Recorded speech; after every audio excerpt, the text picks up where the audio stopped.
So if it's real or fake, Golden Greek, Taurus, the giant goon, Dickov, El Toro, the Grunt brothers too. The wild Samoans got something crazy going. They're gonna be going after you. Wrestling tonight. Everything is bigger than life. Wrestling tonight. We are back here on Wrestling Tonight. Yeah. After a little holiday vacation, we are now back. As always, I am joined by the Morton to my Gibson. None other than Brace Beemer. Yeah. For the second time, I got two of them in early. Excellent. Hope everybody's having a good night. Whoever's listening, I hope somebody is. We're going to have a good time here. So come along for the magic carpet ride. Yeah. Whoever, if anybody is joining us, feel free to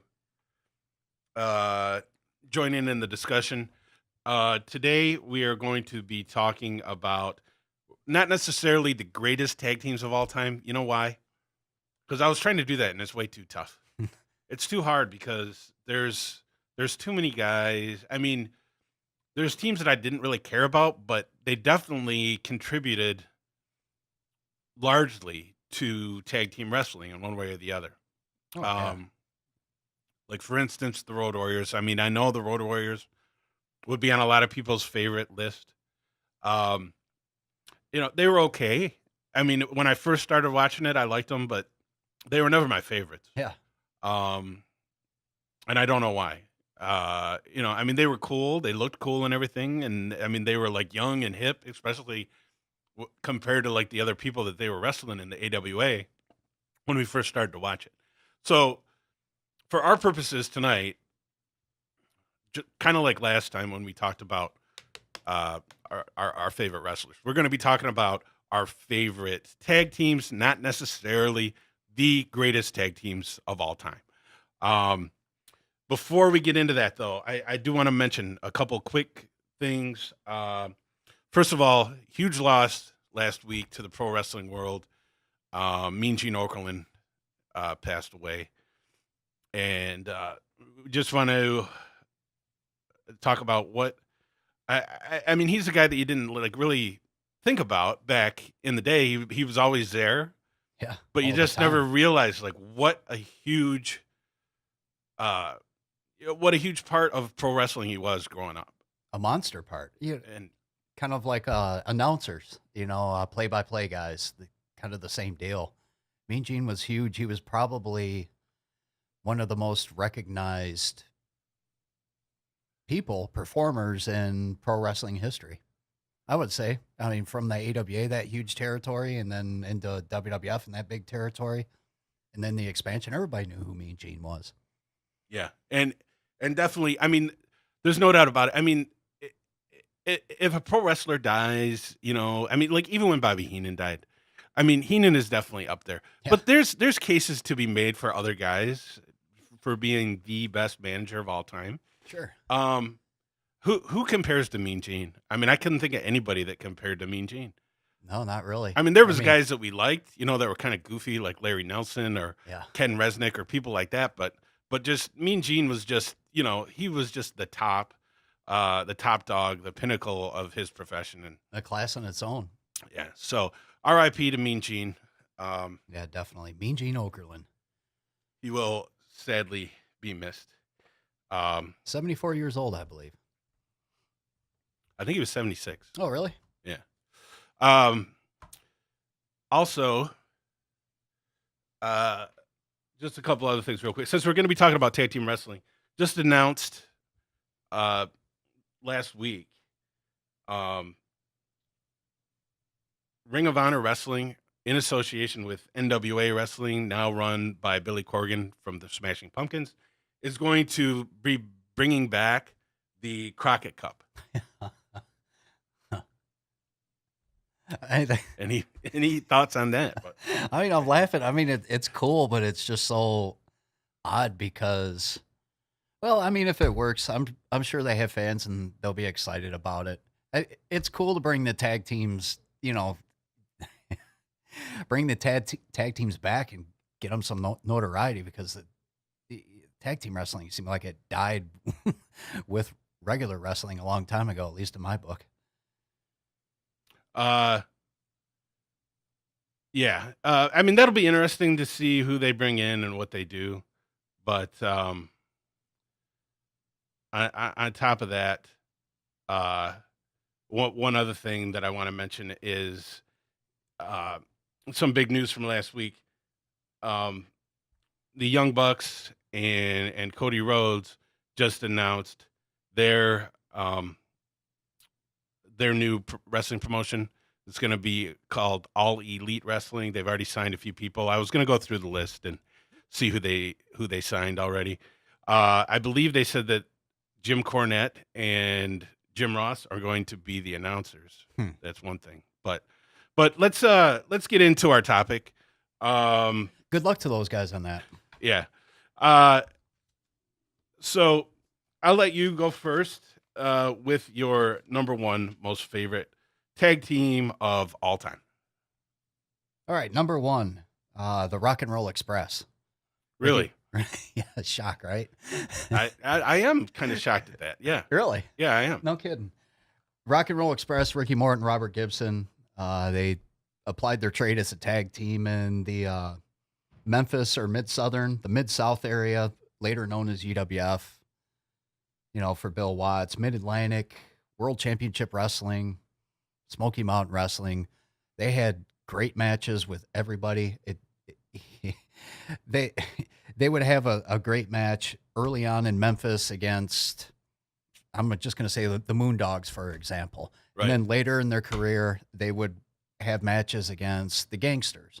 And they were all just awesome.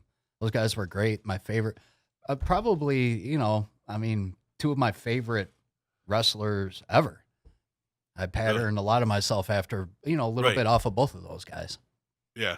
I don't know. I mean, obviously it takes two to tango, and my number one is going to be no surprise, the Midnight Express. So you couldn't have a Rock and Roll Express and the longevity that they had and the amazing matches they had without a Midnight Express. I mean, they had great matches with other people also, but they did not make my top 10. They weren't even in your top 10? No. I mean, I liked them, but they were just never one of my favorite tag teams. Yeah. I remember when we saw them on an independent show taking on the at McMorran Arena. that was one of the best matches I've seen live. Yeah, they had a fantastic match with the Heavenly Bodies, and they came right to us because we had been doing like the Midnight Express sign to them. So I think they thought that we were doing that for them. Yeah. So they made a beeline for us to like shake our hands, and we denied them the handshake. That was great. But I mean, nothing against them; they were good. It was just they weren't your deal. Yeah, they just were not my cup of tea Yeah. as far as wrestling tag team goes. No denying their popularity or their ability or their contribution to the business, especially the tag team scene. I mean, just the matches they had with the Midnight Express are amazing. So, I've already talked about it. I mean, I've already mentioned it. Now, my number one is the Midnight Express. Probably either version, but I probably did like the Stan Lane version a little bit better. Yeah. I didn't really start liking them until Stan Lane joined them. Well, actually, Condrey left and Eaton started doing singles before Lane joined them. That's when I really started liking Cornette and Bobby Eaton. Oh, really? I would Yeah. have figured you in before that. No, not really. I just And the thing, we used to talk wrestling all the time, and here we are stumped. All these years later. Yeah, but going back now, I can see how amazing Condrey was too. Sure, yeah. But yeah, I guess it was just because of Condrey and the way that he looked.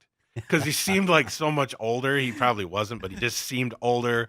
He seemed out of shape. Yeah. Compared to the other guys. He was all hairy. And then they were wearing the the handkerchiefs and stuff, and I didn't really understand it. I didn't really get them for whatever reason until he left, and then Eaton started doing singles, and I then I like really realized how great Eaton was, and then when Lane joined him, that's when it really put it over the top for me. Um, those guys, I will say this, th even if I was doing the greatest tag teams of all time, I would put them there also because they I mean, no doubt about it, just one of the greatest heel teams of all time, but even when they would turn babyface, they were still over as hell. Yeah, right. Yeah, they were exactly. Yeah. So, uh, anything else you wanna say about them before Well, you, give me your number 2? well, let's just go into number 2 then, so we can continue talking about the Midnight Express. Okay. They're my number 2 favorite tag team of all time, and it was the Condrey and Eaton that really hooked me. I like the Condrey and Eaton version better than the Stan Lane and Eaton.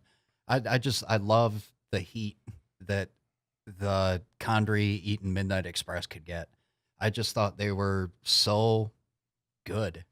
Yeah. You know, even because I used to be watching them in the living room, and my mom would come in and watch, and she hated the Midnight Express, and it was the Condrey version.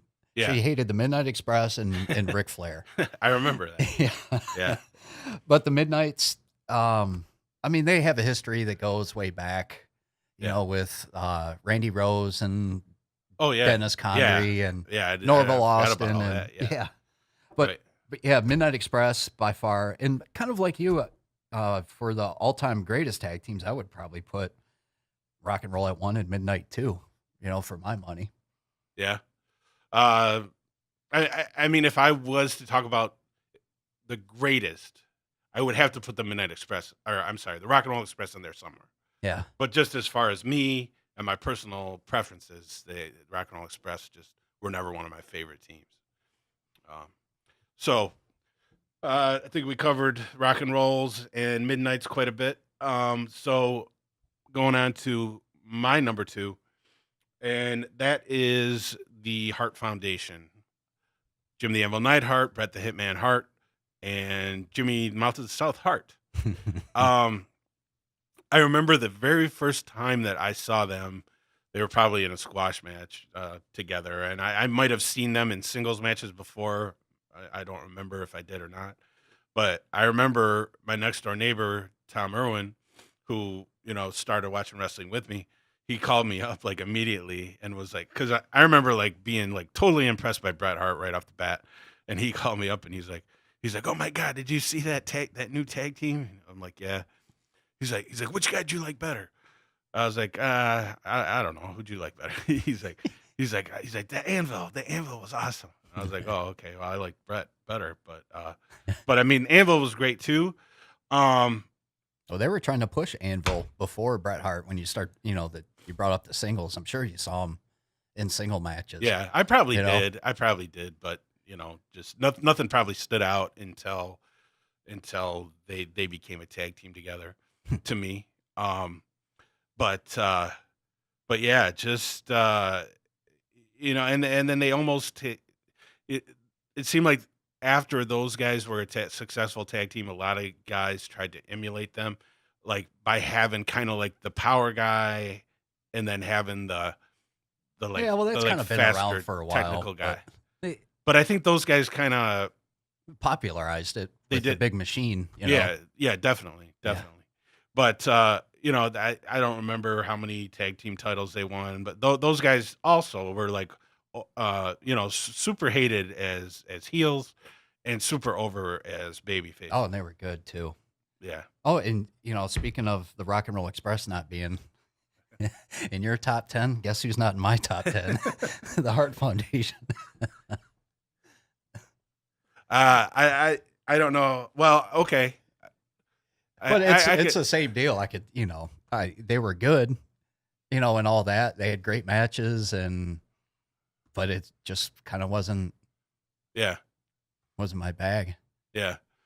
Yeah. And at one time they could have been in there, but Well, you know what? Now that you mention that, I mean, I never really thought about it, but now that you mention it, yeah, I don't ever remember you being like a huge fan of them, yeah, like I was, right. at all.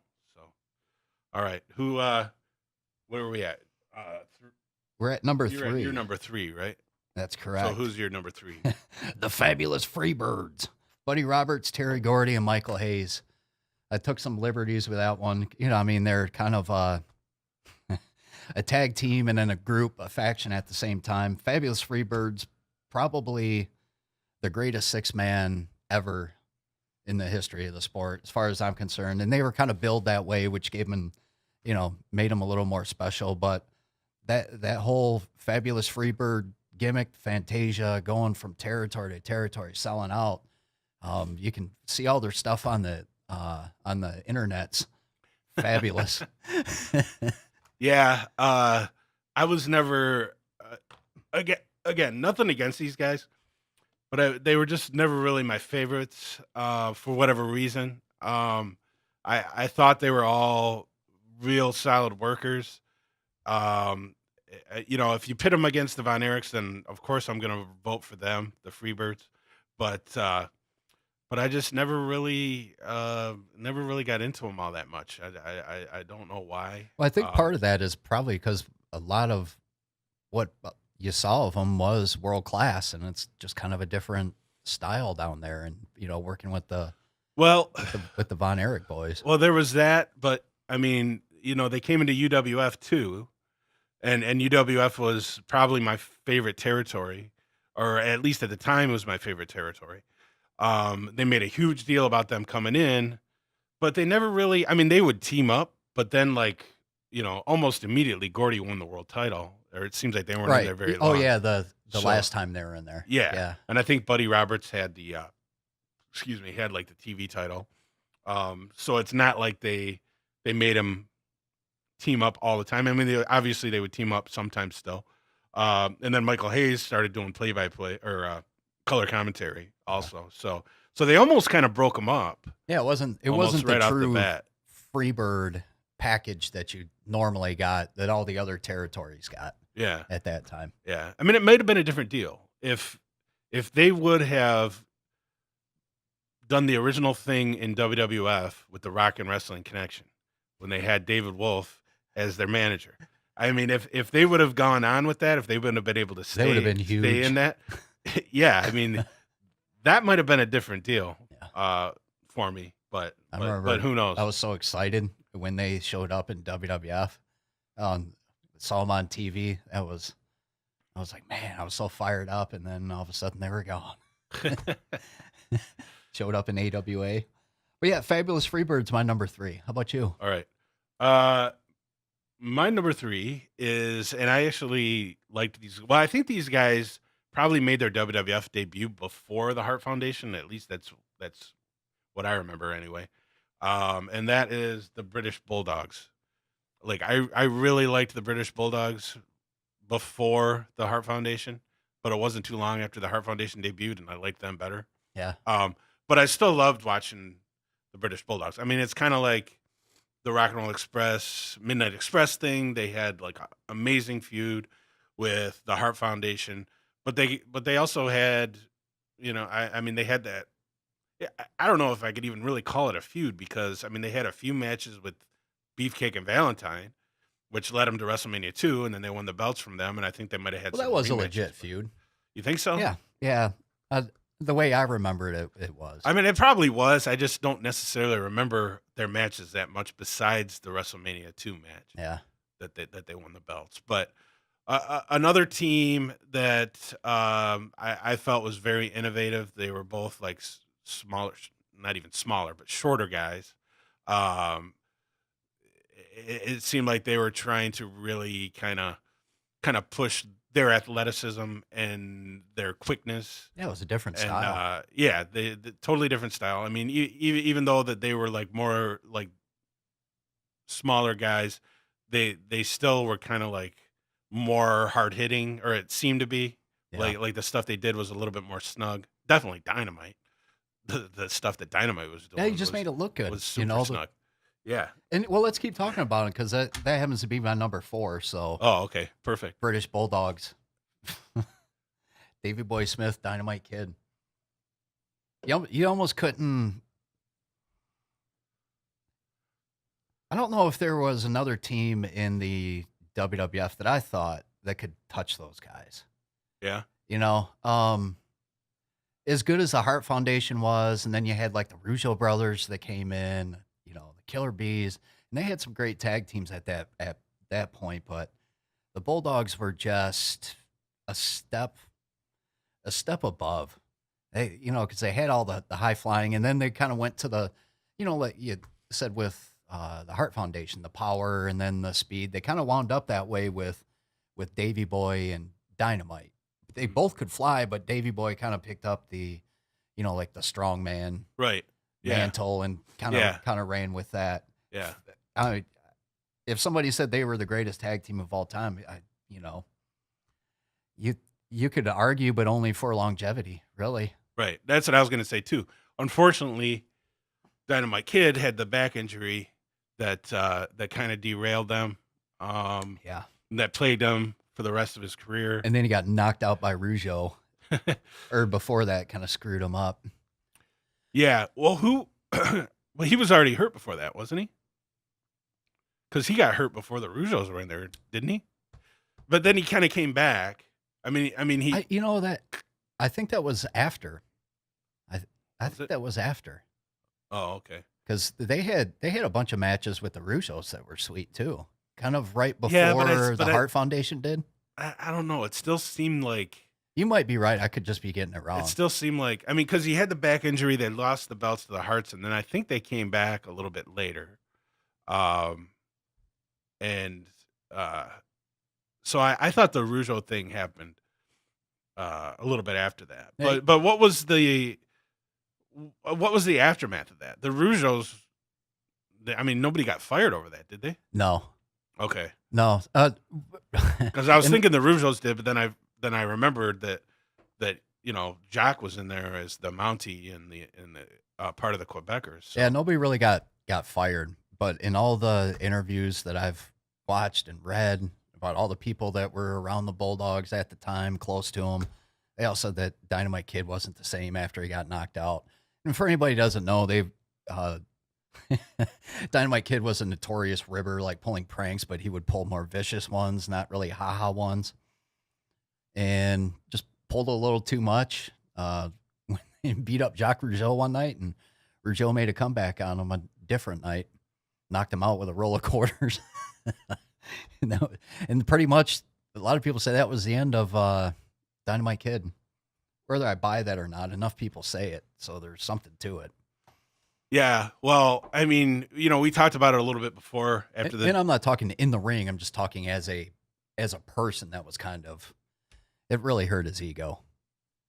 Right. I mean, we talked about it before. There's not a whole lot of people that knew Dynamite Kid personally that had very good things to say about him. Yeah. Including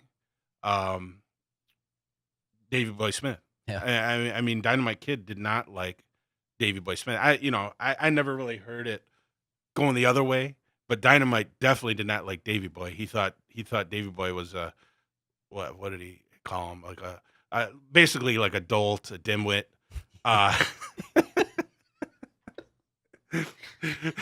But there's like a better word that he actually used, like a British word. I know what you're talking about, but I too. can't remember what it is. Think of it. But anyway, I know a lot of that was early on, and then toward the end they were normal.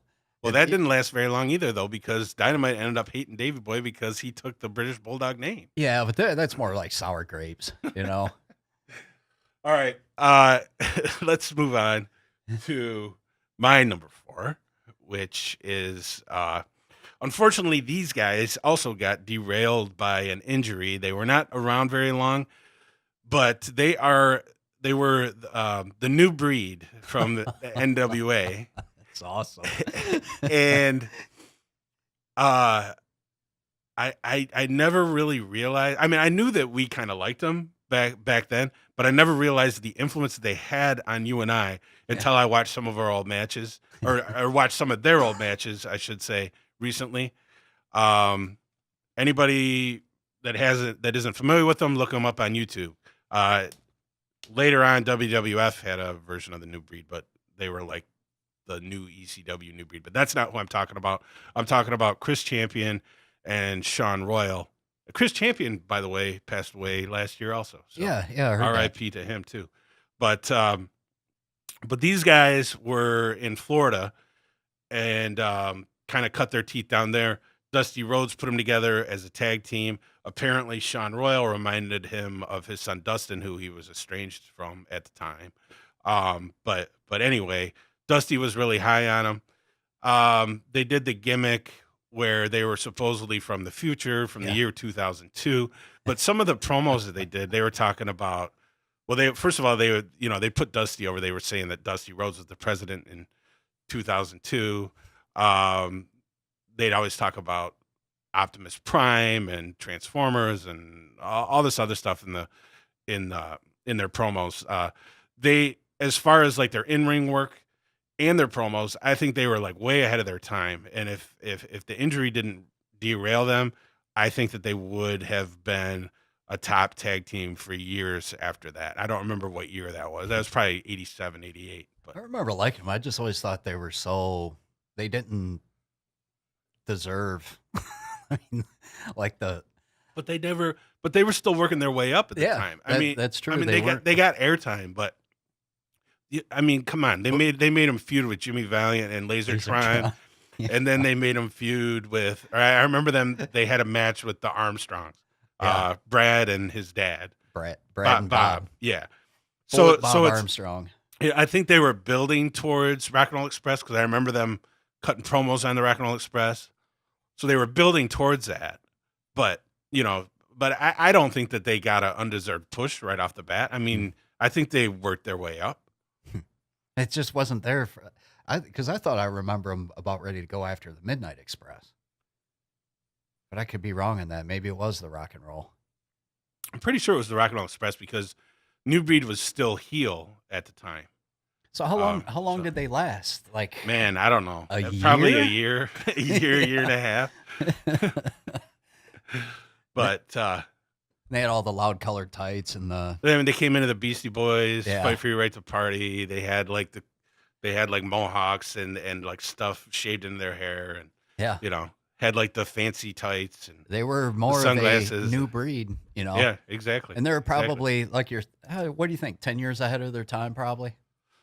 As far as their look and how they worked, they just did moves, Yeah, pretty much. It really wasn't. There wasn't, and it's because they're young and whatnot, but they didn't have the psychology or not. I mean, I just remember people having to put them in their place. Yeah. Yeah. Well, I mean, a lot of guys that they were bringing in at that time. I mean, Sting was the same way. Yeah. At the time. Well, hell, they're running 3 towns a night. They had to. Yeah, that's true. Fill those rosters up. So. Yeah. All right. So, who is your number 5 favorite tag team of all time? Number 5. And if anybody happens to be listening, they're going to go, who the hell are these guys? Robert Fuller and Jimmy Golden. The Stud Stable. I totally forgot to put them on my list. Oh, really? I swear I was going to put them on my list and I totally forgot about it. Robert Fuller, part of the Fuller wrestling family that goes back generations. I want to give a plug out to this. Robert Fuller's brother, Ron Fuller, has a podcast out right now. It's called the Studcast, and it's basically a history lesson in professional wrestling in North America. It is incredible. I look up Ron Fuller podcast, Ron Fuller Studcast, because he was the original Tennessee Stud. And just if you're, and they're hour-long shows, but man, entertaining as hell. Yeah. And Jimmy Golden, probably one of the best heels of all time. Yeah. Really, both of them could heel. Oh yeah. Golden reminded me a lot of. He's the type of heel that I put in, like the Dr. D, the Dr. D. David Schultz, and the Dennis Condrey. Yeah, I'll say more like Dennis Condrey because Dr. D could cut some awesome promos. Oh, yeah. I honestly, I don't ever remember a Jimmy Golden promo. His were pretty good. I'm watching a lot of the Southeastern stuff right now, and I Okay. remember, and they were they weren't as pretty. They were just because they're in the South, so the fans are different. You talk to them different, Yeah. So we'd see some of True. the stuff up here, and you're just like, it's kind of, Well, I mean, the big knock on that stuff now is too Southern. oh yeah, That's like sure. that's like the big knock on all that And that's stuff a now. joke, and that pisses Well, me off. I agree Yeah. too. That's BS. But I'm just saying that's probably kind of what that was. But yeah, unfortunately, those guys never really got a push as a tag team. Yeah. They did go to WCW later, and Jimmy Golden became Bunkhouse Buck. Yeah. And And he did a great job with that too. yeah. I mean, I actually when they first turned him into that, I was like, this is stupid. Look at some of his matches. If people aren't familiar, go look at some of the matches with Bunkhouse Buck. He was a great worker, Oh, and he was awesome. and that character was actually good. And Yeah. they kind of almost made him like a hardcore character before like hardcore was the modern day hardcore crap. Yeah. What they call that, but along with Robert Fuller, who stopped wrestling at the time, who was his manager as Tennessee Lee, or is that what his name was? At first, yeah, and then they And then they changed him changed to it to Colonel what? Robert. Colonel Parker. Robert. That's right. But yeah, I definitely agree with you. Like I said, I was going to put them on my list, and I forgot about it. I don't know where they would fall right now with the other people that I have, but definitely, yeah, those guys. I really loved those guys too. Those guys were a great tag Oh, team. they were awesome. And if you look them up, look Memphis, USWA, Southeastern Wrestling. A lot of that they stayed in the South because they didn't have to travel. They didn't have to come to New York because they were making enough money. They didn't have to work in L.A. or anywhere Right. else. They just kind of stayed in the South for the most part, and that's where they were known. That's where they applied their craft, and I think one of the greatest tag teams that, for my money, that I've ever seen. Yeah. No, I agree with you there, definitely. But moving on, we'll get to my number 5, and this was a team in AWA. I believe they're the team that defeated the Midnight Rockers when they were going to leave to go to WWF and become the Rockers for the tag team belts, and that is BADD, Bad Company, managed by Diamond Dallas Page, Pat Tanaka, and Paul Diamond. Fabulous team. Yeah. They were great. AWA was so underrated. I mean it's a different thing where people say, "Oh, AWA they fell behind the times and blah blah blah." Man, they would have some of the best matches that you've ever seen. It's not just matches, like go out and watch these people execute moves like they do on TV now, but like angles, like bleed when they had to. They bled at the right time. They just man. Speaking of that, it might have been that match where they won the tag team titles. Maybe it wasn't that specific match, but I'm pretty sure it was a match with the Midnight Rockers and Bad Company. Marty Jannetty, you used to hear the term Crimson Mask all the time. Yeah. I mean, he was the definition of Crimson Mask in that match. I mean, his whole face was just covered with blood. I think he had gotten thrown into the post at one time. And what an underrated guy he is, for taking like bumps like into the post and some of his blade jobs. I mean, obviously the big blade job was when he got thrown through the window when Shawn Michaels turned on him as part of the Rockers. But when he was part of the Midnight Rockers in AWA, he had like a couple good gig jobs that were just like, Oh yeah. Just classic. Oh, those guys wrestled. They went down. They wrestled in Continental, a Southern promotion. They were in Memphis too for a little bit, as well as, well, you know what? I don't even think they were in Continental. They pretty much weren't. Who were they in the WWF? Weren't they? They became the Orient Express, Yeah, they just weren't even close to what they were when they were in AWA. Because it seemed like Tanaka Probably wasn't by- himself.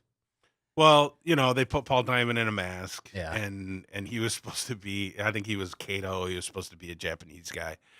I mean, they were fine for what they were, but they were never going to get a real push, and it just wasn't even close to doing. I mean, they didn't wrestle the same that they did. It just wasn't. It just wasn't the same thing. I mean, the whole act that they had in AWA with the women that would come to the ring with them, the Diamond yeah. Dolls and all that. Yeah. It was just I don't know. They were great. Yeah. And In the ring, and they just they put on a good show. Yeah, and that's a team that never gets mentioned anymore. I never hear anybody talking about those guys.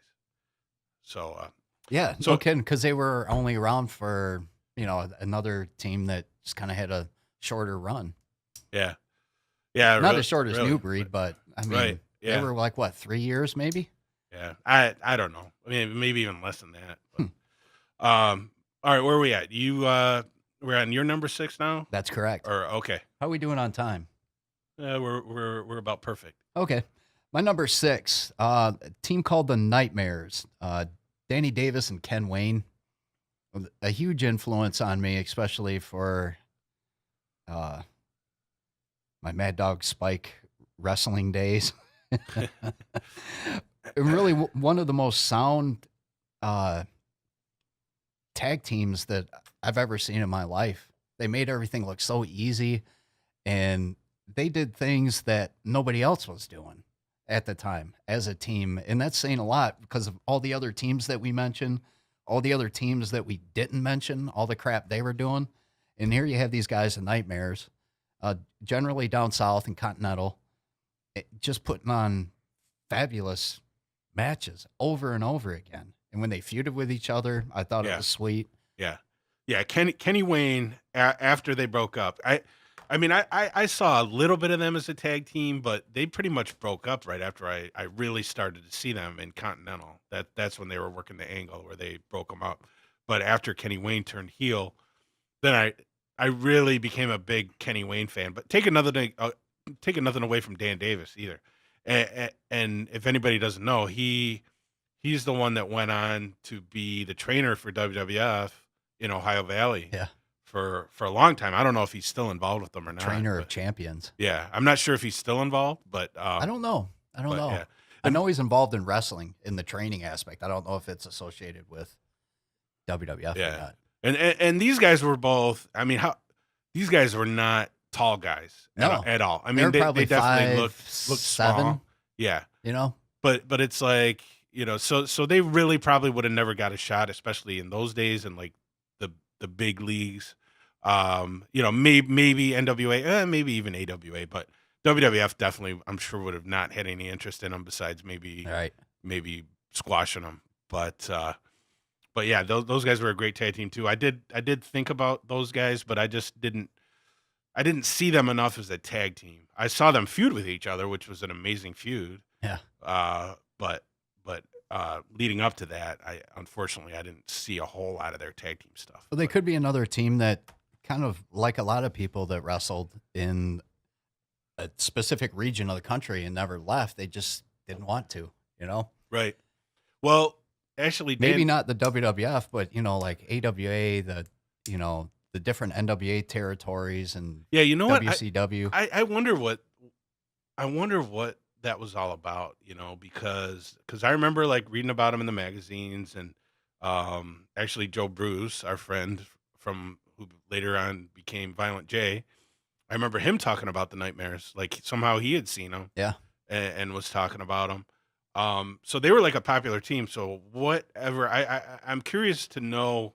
I should look this up, like why they decided to break them up, why they never really did anything. I mean, Dan Davis went to WCW as a jobber, called Dan Devine after that, and he might have been working at the power plant too. I don't really know.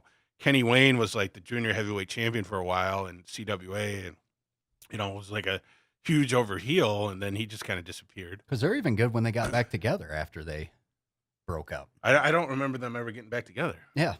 Oh, okay. And they've been a team since like 1981, probably. See, I didn't realize they ever got back together after that. But yeah, that was in Continental. Oh, okay. All right. or even USWA. They I think did get that's back where it together in was. USWA? I think that's where it was. Okay. Well, maybe. I don't remember. But okay, my we'll move on to my number 6, and this one may surprise you a little bit. It's actually the Eliminators from the original, the one that mattered, ECW. Um, I remember like reading about them in the magazines, like just results. Like I hadn't seen them, but it was like the Eliminators beat these guys, Eliminators beat these guys. And then when I finally saw them, I was like, man, these guys are pretty good. Like I another one that was kind of like you had the well, I want to say you had Saturn that was the small guy that would kind of fly around. Then you had Kronos, the bigger guy, but Kronos used to do 450 flips and Yeah. all that stuff too. Yeah. So yeah, just some of the stuff because it had gotten to the point almost where they just throw two guys together and they didn't really do tag team moves. Yeah. So it seemed like it had been a little while since I'd actually seen that before I had seen the Eliminators again, and I was like, "Oh, these guys are doing like a bunch of tag team stuff." Well, the tag teams had like died by everything. the time. You know? Yeah, I mean, like every move they did was like tag team stuff. Yeah. So yeah, unfortunately, these guys too. I believe John Kronos passed away, but these guys too did not get along behind the scenes. Yeah, I heard Saturn did not like Kronos. I don't remember I don't remember what happened with them. I think they were just a team for a while, and then Kronos just kind of disappeared, and then I think he came back after a while. But anyway, for that period, I really liked those guys. In the That team. is surprising to me. Any thoughts on the Eliminators? Well, I mean, I think a lot of the editing helped their matches out. But and I was fans of them too because, and I think it was more that there was just nothing else tag team going on, and they were like one of the few that you could see on TV that were still doing tag team moves. Yeah, And they did moves, but then that at the same time, it was I didn't want to see the big guy doing like the 450s and planchas, and it's like you wake up in the morning at the time and you saw that. Well, you still see it on TV, people jumping and flopping all around the place. And they did the moves and they were cool. And you could believe they were believable. yeah. I liked them. I didn't like them that much. Let me put it that way.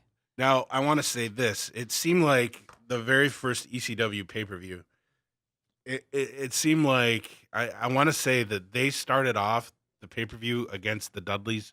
The Dudleys, I believe, were the champions going in, and it was basically a glorified squash. The Eliminators squashed the Dudleys and won the belts back. It was almost like it was just a showcase of like all the moves that they could do against the Dudleys.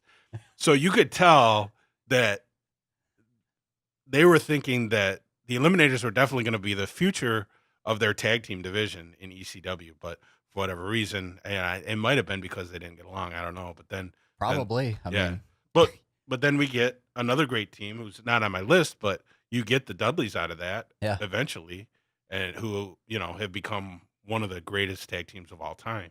At the time, they were not. They were kind of still just starting out. well, they were figuring themselves trying out. trying to find their footing, right? Yeah.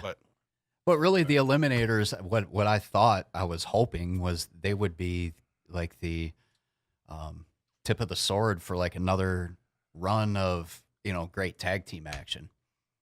And just because of the way the business was and whatnot, it just didn't work out.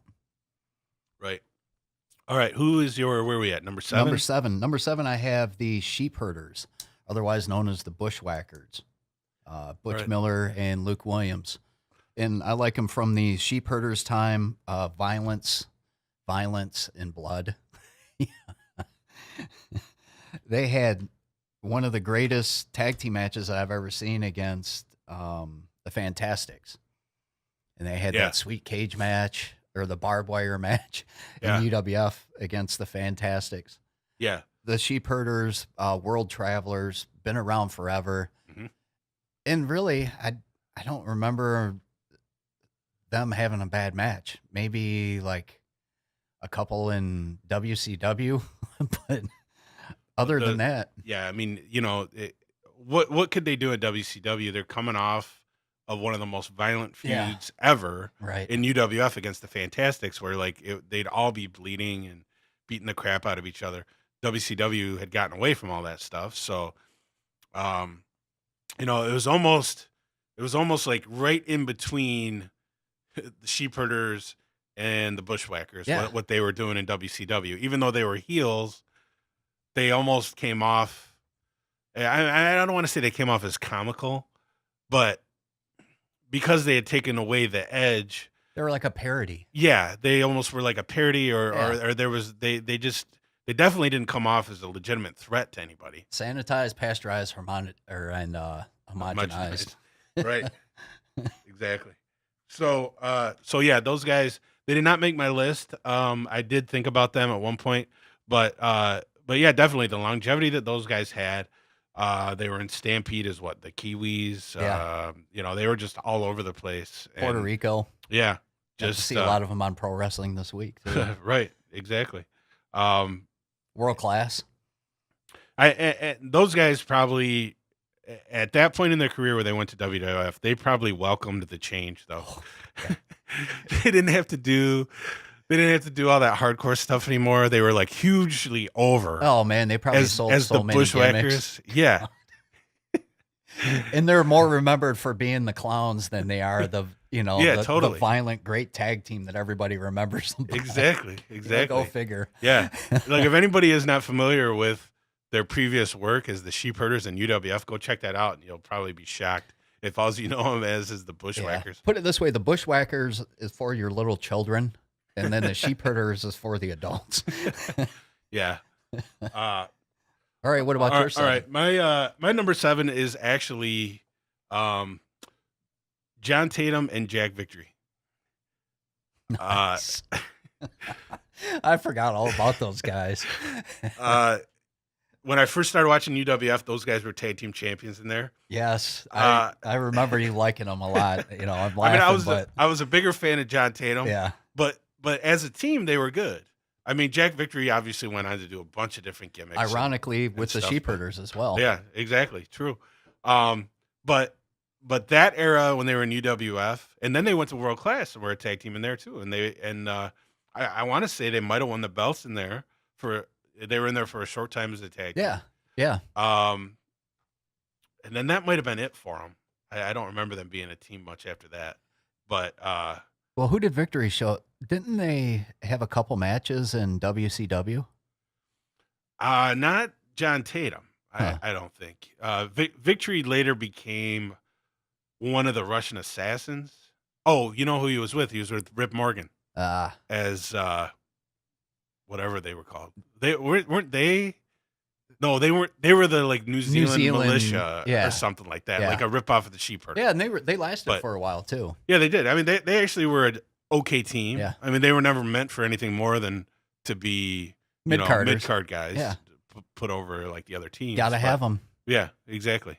And Rip Morgan too. I mean, he wasn't bad, but anyway, yeah, I really liked those guys as a tag team. There's not a whole lot I could say about them. I mean, they weren't really doing anything that innovative, but they were They just were good. like they're a team that will never get credit because they were not a team very long, I don't think. But I think they might have won the UWF tag team titles more. Yeah, they on did. more than one occasion. Yeah. They had great matches against the Fantasticks. Then they end up hooking up with Eddie Gilbert, and that's the whole like Hot Stuff International thing. Yeah. And then Gilbert and Tatum end up feuding with each other over Missy Hyatt, and that was all based on a real life deal because Yeah. John Tatum was dating Missy Hyatt in real life, and then Eddie Gilbert kind of stole Yeah. her from him. And- So I heard. Did you hear the interview with Tatum on that? no, I never have. He really Never. didn't care. Oh, really? And that's the way it sounds, and I've Oh, heard okay. that from different people around that Oh, time. okay. Yeah. Okay. And John Tatum, like probably some of the greatest facial expressions ever. Oh yeah. in wrestling. Yeah. I mean, even to the point where like when He was he like- was in George Cannon almost. when he was in USWA, they used to like talk about the super pout Yeah. or whatever that he would do. So, Yeah. all right. What is so we're at your number 8 now? That's correct. Okay. Who's your number 8? Tully Blanchard and Arn Anderson, half of the Four Horsemen. Yeah. Arn, probably one of the greatest tag team wrestlers ever. I put Arn in that Dennis Condrey category, where just so good of a worker. Yeah. Well, even with Bobby Eaton, those guys could really tag team with anybody. Yeah. Bobby Eaton Totally. and Coco Ware, jeez, they were good. Totally. But Yeah. Tully and Arn, heck, Yeah. just Tully is one of my all-time favorites anyway. And Arn is, he's not my top 10 guy, but he's up there. Yeah. Those guys could, have the proverbial match with the broomstick. Had so many great matches. And it wasn't just the match. They were serious. It was their feuds. Yeah. It was the whole build-up. It's not just, Right. watch these guys go execute moves like they do now. No, Yeah. it was a lot more than that. Yeah. They were believable. They were cocky. They were great. Yeah. They did not make my top 10, but I did really like them. I wasn't too crazy about them when they were in the NWA. Nothing against them. I mean, they were good, but I just kind of felt like, and I didn't mention this in the beginning, but I think you and I kind of felt the same way, where because they were part of the Four Horsemen in the beginning, it just seemed like it was two singles guys that they were throwing together. Yeah. Yeah. And I never really cared for that when they would like do that, and then they would beat real teams. Yeah, because that pissed me off too. Yeah. Although those guys went on to become one of the greatest teams of all time, because they went to WWF shortly after that, became the Brainbusters, and just what amazing matches. I mean, unbelievable matches they had in there with the Rockers and even Demolition. And I mean, just to be that good in the WWF, and for those guys, it just speaks volumes of how good they were at what they did. Totally. All right, we're running a little bit. We're getting down to the wire here on time. So, alrighty. Your number 8. So my number 8 is actually the Fantasticks. Those guys, like I said, they had, those guys could have great matches with anybody. Yeah. They were kind of a white meat babyface team. Yeah. But I still liked them. And they had to follow the rock and rolls too, which made it even more difficult. Yeah. I actually, I hate to say that I liked them more than the Rock and Roll Express. You can, and you can make a strong case for that too. But I did. And a lot of the times, there was some times where like Bobby Fulton would take on the Ricky Morton role in the match and kind of but a lot of times it was back and forth with the Midnights, and I really liked like those matches that those guys had. So it wasn't, a lot of people knocked them for coming in and kind of taking the Rock and Roll's place in NWA. I don't know. But how can you knock them? I mean, that's just kind of the way it was. But I don't think they were trying to copy off them. No, not at all. And then I go back to UWF, and I mean, to just dismiss these guys as being just like a babyface tag team like that. No, they had that one of the most violent tag team feuds of all time against the Sheepherders. Right. One of the greatest, I hate scaffold matches, but one of the greatest scaffold matches I ever saw was those guys against Midnight Express at I forgot about Great that American one. Bash that we were at. So yeah. All right. Oh, they were great. So who is your number 9? Number 9, we talked about him earlier. It's perfect now. Bad Company. Paul Diamond, Pat Tanaka. So, okay. Yeah. Cool. Excellent. I didn't think you would have them on there, but that's cool. All right. My number 9 is the Heavenly Bodies. Nice. We talked about them a little bit. They're fringe players on for me. And there was like a couple incarnations of them. They started out as Stan Lane, actually. Yeah. And one of the greatest tag team wrestlers in the history. Maybe the best tag team wrestler in the history of the sport. Yeah. Along with Dr. Tom Pritchard, managed by Jim Cornette in Smoky Mountain Wrestling. And then Lane moved on, and he was replaced by Jimmy Del Rey, who had previously wrestled as Jimmy Backlund. Yeah. And then later was Jimmy Graffiti. But anyway, these guys were, kind of another deal where like they had kind of gotten away from tag team wrestling. These guys, I thought, brought it back. Yes, exactly. So yeah, I was excited when we were able to see those guys. Yeah. So they did not make your top 10 though? No. Okay. My number 10 is Terry Gordy and Stan Hansen. All right. And that's kind of I didn't get to see as much of them, as some of the other teams, but Hanson was Right. my favorite. Gordy is my favorite. You saw enough clips of them. You saw enough in magazines. They're there. My number Right. 10. All right, cool. Yeah, I mean that's a team that I didn't really see a whole lot of. I actually probably saw more of Terry Gordy and Dr. Death together.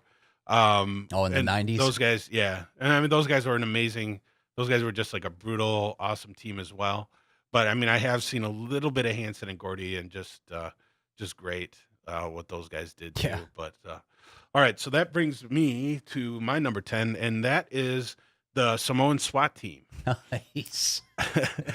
uh, I had other Samoans in my top 20, you know? Yeah, like I mentioned before, in my favorite wrestler one, our favorite wrestlers, Samu, the great Samu. Well, later on, he becomes a tag team with Fatu. And anyway, so I believe they started out in world class with Buddy Roberts from the Freebirds as their manager.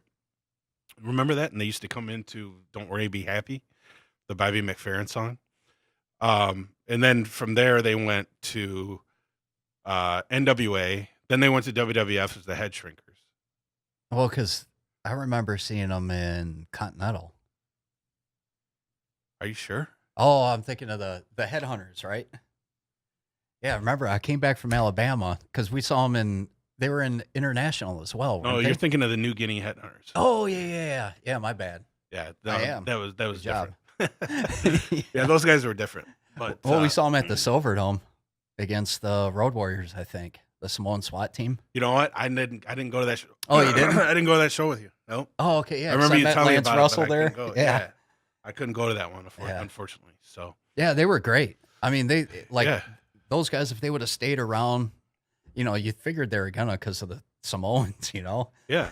I mean, I think they are kind of still around, but I mean, they had a good run as the Head Shrinkers too. Yeah, Great matches. I don't think they really get the recognition they deserve. they but, don't for me. I could, yeah. you know, I know that. Yeah. So, all right. Well, that about wraps it up. We just stay tuned. Keep checking the page. We're gonna try in 2019. We're gonna start having guests on here, and we are going to try to go weekly. So just keep checking the Butch Blood page, and we'll keep everybody updated on when Wrestling Tonight will air again.